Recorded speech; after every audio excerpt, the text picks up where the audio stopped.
So I've decided to start a little sketchbook diary on YouTube. This is my first video, so bear with me because I really have no idea what I'm doing. And the aspect ratio is confusing because this is 16:9, and um, when I do reels for Instagram, the other way, they're 9:16. So anyway, challenging. Um, so basically, what the intention for this is to do a floral page using acrylic paints, combination of real-time time-lapse, a few thoughts from me, and then hopefully a really pretty painting at the end of it. So I just want to get better at creating videos. I want to get better at showing how I approach paintings, and get a lot of joy from uh, freehand florals rather than sketching everything out first and then sort of painting in the detail. Just making marks on the page and then turning it into something floral and pretty. It's something I really enjoy doing, and something that I hope to be able to share with others and encourage others to try as well, because it literally takes no prep, and you can just sort of start adding colour to a page.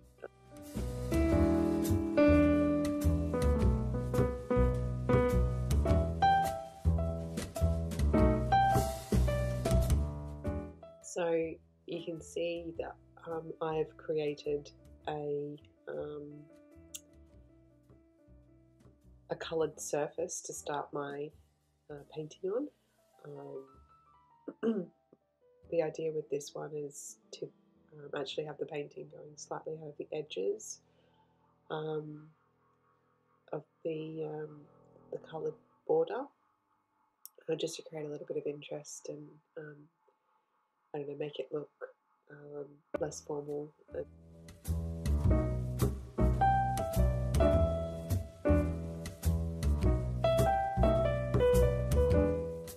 So I used acrylic paints, a little bit of metallic gold, some green, and some, I think it was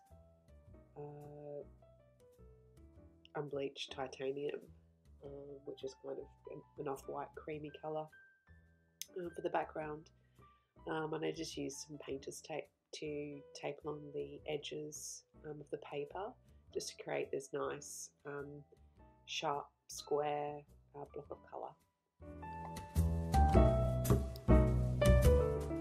So today I'm going to be doing some wildflowers, some pink echinacea flowers, some little yellow buttercups, some daisies, and some little blue cornflowers. I can't promise you that the ratios of each flower is perfect to each other, but that's kind of part of it. Anyway, I hope you like the finished result. I was actually a little bit, I don't know, nervous starting this painting, so my strokes look a little bit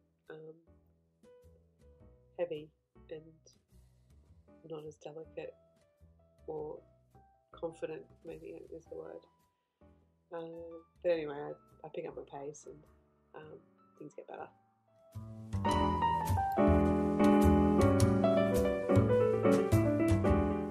So I've just started painting the pink echinacea. I like to do an initial layer of paint, and then sort of as the painting progresses, I'd go back over these petals once they're fully dried, to sort of put more definition in. It's just the way that I choose to do it. So even though I'm mixing here a pink, a dark pink, and a white together as I paint, you can see a little bit of tone and variation, but ultimately I will go over these again.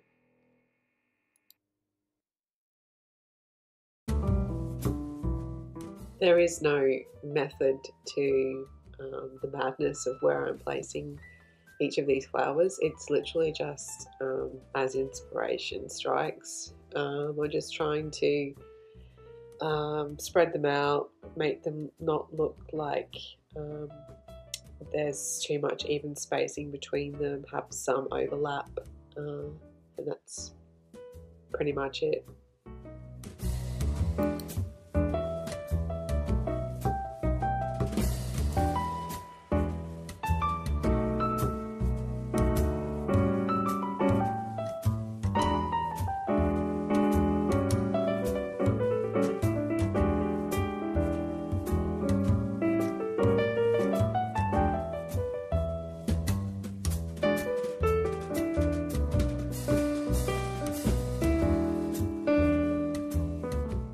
One of the things you might notice me doing is mixing colour on the page. I don't pre-mix any of my colours, so I literally just grab a bit of this and a bit of that and play with it on the page.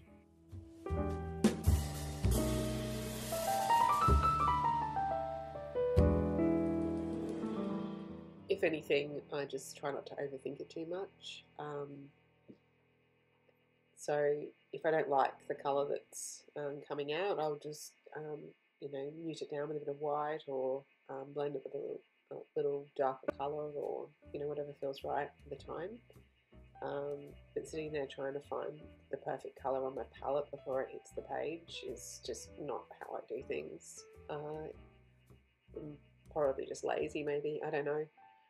Anyway, it feels playful and it feels carefree and loose, which is kind of how I like to paint this style of painting.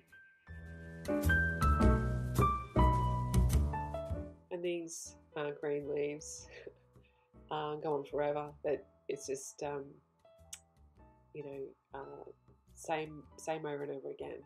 And I actually missed the time lapse, so. But here's what it looks like after a few strokes of green later. As you can see, some of the leaves overlap the edge of the background border, which is the effect that I was trying to create. So I'll keep adding to that as the painting develops. So next I'm just trying to work out how to put the center, I guess it's called, of these flowers onto the petals. So this isn't the colour that they'll end up, but it's a good base colour to start with.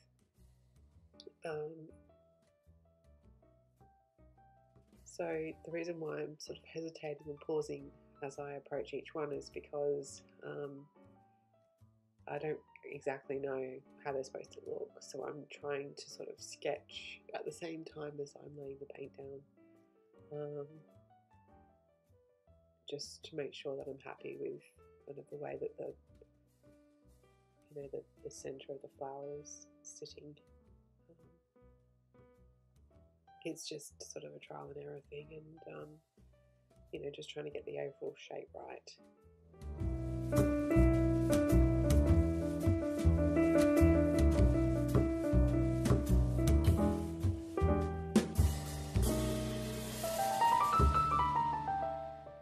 At the end of the day, it's much easier to start with less paint and a more cautious approach than it is to fix up mistakes. There's always a few tricks, but I'd rather not. I'd rather get it right first go. So a bit of hesitation until I get into sort of flow with it is always a good thing.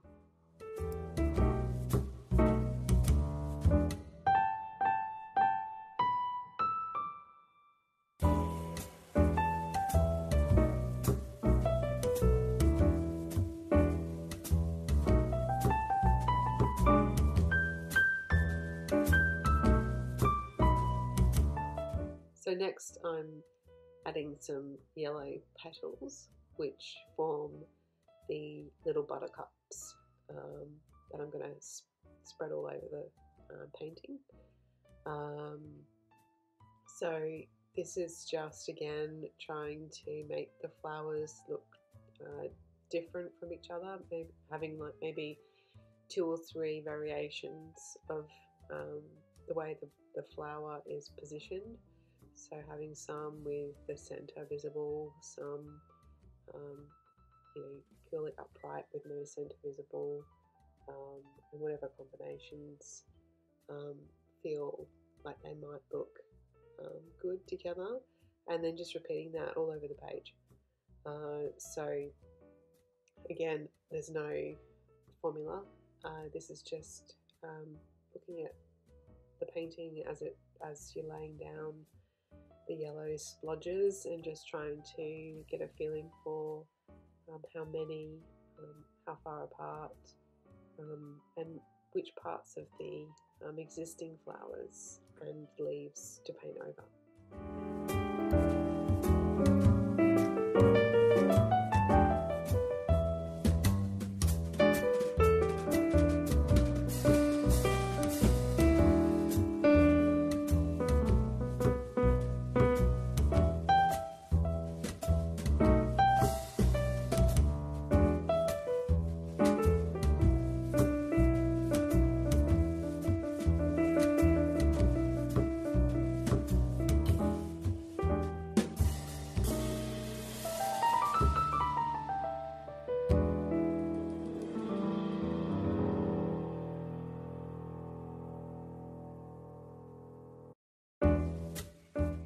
And then I'm just repeating the same process with the leaves and stems of the buttercups, and I'll be adding in the daisies and the cornflowers.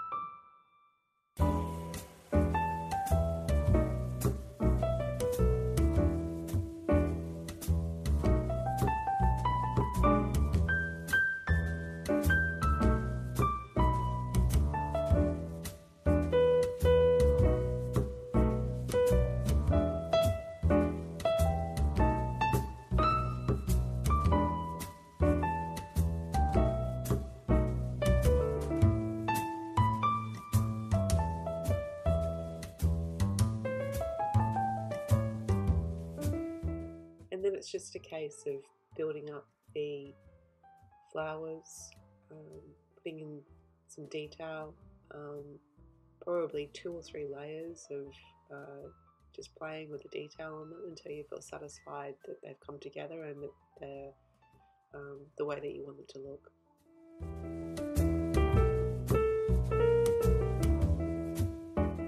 For the echinacea centers, I just used dots, really, layers of dark brown dots, and then some orangey, and there's a sort of a pinky orangey dots. So it's just literally dots on dots on dots.